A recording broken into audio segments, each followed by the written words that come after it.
Bonjour à tous, aujourd'hui on va parler du gardien Tyr. Tyr est le plus puissant des 9 gardiens désignés par le Panthéon pour diriger les forgés par les titans peu après la découverte d'Azeroth. Tirant son pouvoir du titan Argramar, il combattit les dieux très anciens et leurs serviteurs et durant l'ordonnancement d'Azeroth, il fit construire le temple de l'ordre dans les pics foudroyés d'où il pouvait veiller sur la prison de Yogg-Saron et la forge de Volonté.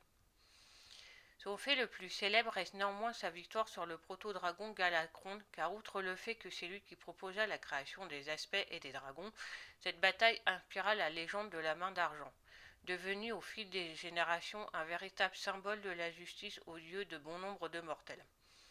Après la trahison de Loken, il orchestra le vol des disques de Norganoth dans l'optique de défaire son ancien camarade et finit par se sacrifier pour terrasser Zakaz et Siktit afin d'assurer la survie des forgés par les titans, fuyant les pics foudroyés pour trouver refuge à Uldaman. Quand le Panthéon découvrit le monde d'Azeroth, dont la surface était dominée par les dieux très anciens, ses membres se mirent d'accord sur la création d'une armée de forgés par les titans menée par 9 d'entre eux, les gardiens, qui hériteraient d'une partie de leur pouvoir. Tyr en faisait partie et Agramar lui fit don de sa force et de son courage. Quand la guerre éclata, les dieux très anciens firent appel aux seigneurs élémentaires qu'ils avaient asservis à leur arrivée sur la planète. Cependant, ces derniers furent séparés et Tyr et Odin se portèrent volontaires pour affronter Ragnaros. Le combat fit rage pendant plusieurs semaines et malgré toute la puissance déchaînée par le Seigneur du Feu, ces attaques se révélèrent inefficaces contre les corps métalliques des 2 gardiens qui le repoussèrent jusqu'à son repère volcanique, à l'est, où il fut défait. Les autres seigneurs élémentaires connaîtront le même sort avant d'être tous bannis dans des plans élémentaires créés par le gardien Ra et la sorcière forgée par les titans Elia. Tyr participa ensuite à l'extermination des Akirs avant que les survivants n'abandonnent le combat et se réfugient sous terre. S'ensuivit une offensive sur le vil temple construit autour de Yagg-Sharash, mais cette dernière se solda par un échec. Le dieu très ancien fut par la suite tué par Amantul avant que Tyr et les autres forgés par les titans ne parviennent à vaincre et emprisonner Shtun, Nuzot et Yogg-Saron, les autres dieux très anciens. Plus tard, durant l'ordonnancement d'Azeroth, Tyr fit construire le temple de l'ordre et s'y installa afin de veiller sur la forge de Volonté et la prison de Yogg-Saron. Bien des décennies plus tard, après le départ du Panthéon, la vie se développa à la surface d'Azeroth et un jour apparut les proto-dragons, une espèce issue de quelques élémentaires qui avaient échappé au bannissement pendant la guerre contre les dieux très anciens. Galakron, le plus gros d'entre eux, était dévoré par une faim insatiable qui le poussa à dévorer ses propres congénères, ce qui lui infligea une malédiction nécrotique qui le fit grossir et déforma son corps et son esprit, en plus de ressusciter ses victimes qui tombaient sous le contrôle et sema la terreur dans les cieux de l'ancienne Kalimdor. Le gardien Tyr fut le seul à réaliser l'ampleur du danger, mais les autres gardiens, épuisés par la guerre qu'ils avaient menée contre les dieux très anciens et l'ordonnancement d'Azeroth, se concentraient uniquement sur l'entretien de leurs machines et étaient devenus indifférents au reste du monde. Mais le gardien de la justice ne se laissa pas abattre pour autant et demanda l'aide des 5 proto-dragons les plus intelligents qu'il ait pu rencontrer, qui se nommaient Alexstrasza, Ysera, Malygos, Nosdormu et Neltarion, qui bien au début ne voulèrent pas l'aider mais finissent par collaborer avec l'étranger pour combattre à ses côtés. Tous déclarèrent enfin la guerre à Galakonde, et si au début la créature tenait en échec ses adversaires, Tyr lui-même se faisait arracher une de ses mains en fer avec les dents en lui transmettant sa malédiction nécrotique. Tyr et ses alliés finirent donc par trouver rapidement les faiblesses de leur adversaire en attaquant ses yeux et sa gorge tendre et vulnérable. Finalement, Galakonde fut abattu et s'écrasa sur une plaine gelée connue aujourd'hui comme la Désolation des Dragons, où repose son cadavre. Après la bataille, Tyr alla voir ses frères gardiens et leur proposa de récompenser la bravoure des 5 proto-dragons en leur infligeant une partie du pouvoir des titans, afin qu'ils puissent défendre le monde d'Azeroth. À l'exception d'Odin, tous les gardiens acceptèrent de mettre en œuvre ce projet et contribuèrent à la création des aspects, la construction du temple de repos du ver et la création des dragons. Mais malgré les années, la blessure de Tyr infligé à sa main ne guérit jamais complètement, et en un jour il demanda à un géant de lui forger une main faite d'argent pur qui remplaça celle qu'il avait perdue. Impressionné par ce savoir-faire, il lui demanda également de reforger son marteau afin d'y inclure une représentation de sa nouvelle main. Alors que le géant s'exécuta, il demanda à Tyr pourquoi il souhaitait attirer l'attention sur sa blessure, ce à quoi le gardien répondit que sa main d'argent n'était pas un appel de sa défaite, mais un symbole du sacrifice qu'il avait consenti pour défendre Azeroth, et qu'il voulait qu'il en fût de même aux yeux de tous. Quand le géant acheva sa tasse, Tyr baptisa son arme la main d'argent. Peu de temps après la défaite du Panthéon face à Sargeras et à la Légion ardente, Tyr observa les vestiges de l'esprit et des souvenirs de son créateur Argramar, et quand le gardien Loken succomba à l'affluence de Yogg-Saron, le gardien de la justice fut l'un des seuls à se rendre compte de sa trahison quand il le vit attaquer le gardien Odir. Il parvint à temps au gardien Archéadas et à la géante Eronaya, et tous les trois demeurent cachés au sein des falaises glacées tandis que Loken établissait sa domination sur Argramar.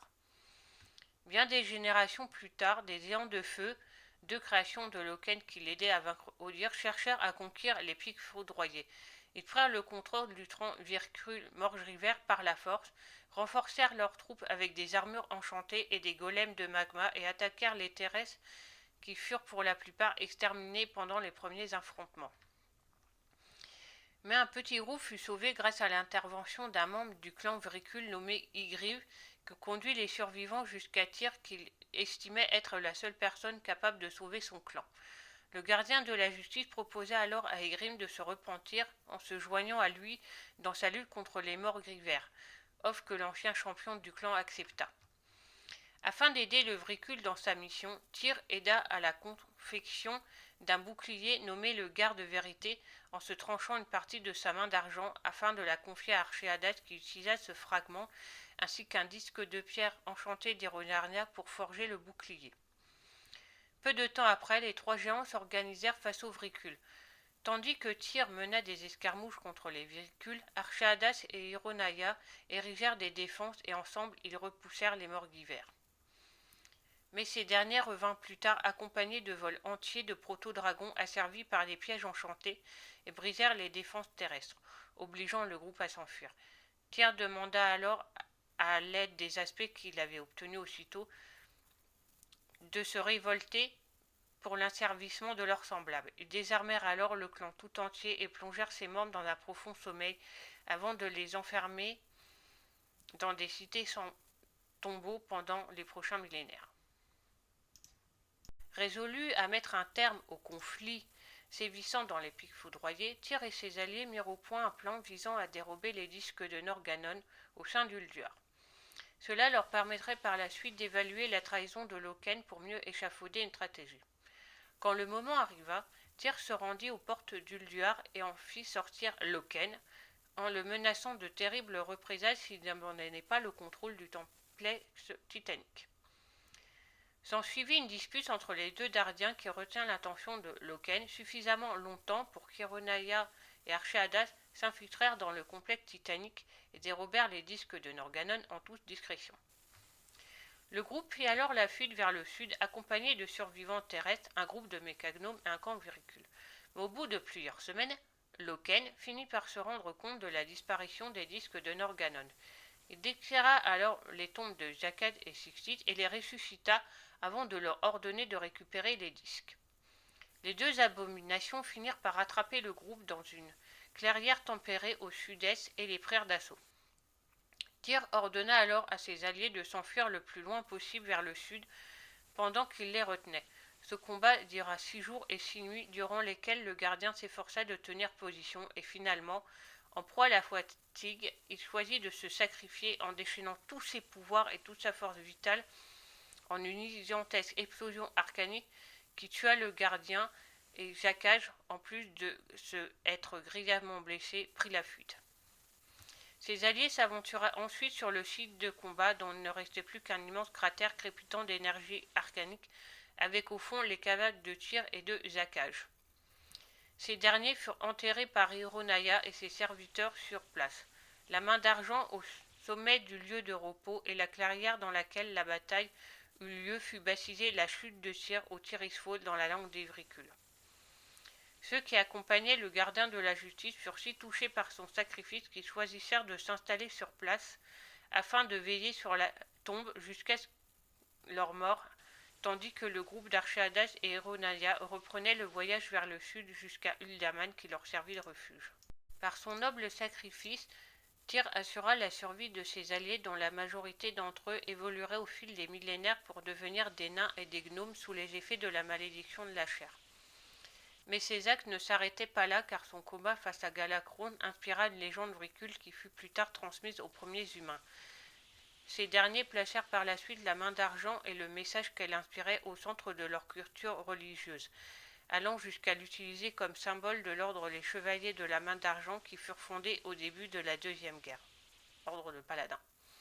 Enfin, quand la Légion ardente démarra sa troisième invasion d'Azeroth, le généralissime de l'ordre des chevaliers de la main d'argent nouvellement reconstitué sera amené à explorer la tombe de Tyr afin d'y récupérer le marteau du gardien, la main d'argent, qu'il utilisera dans sa lutte contre les démons de la Légion ardente.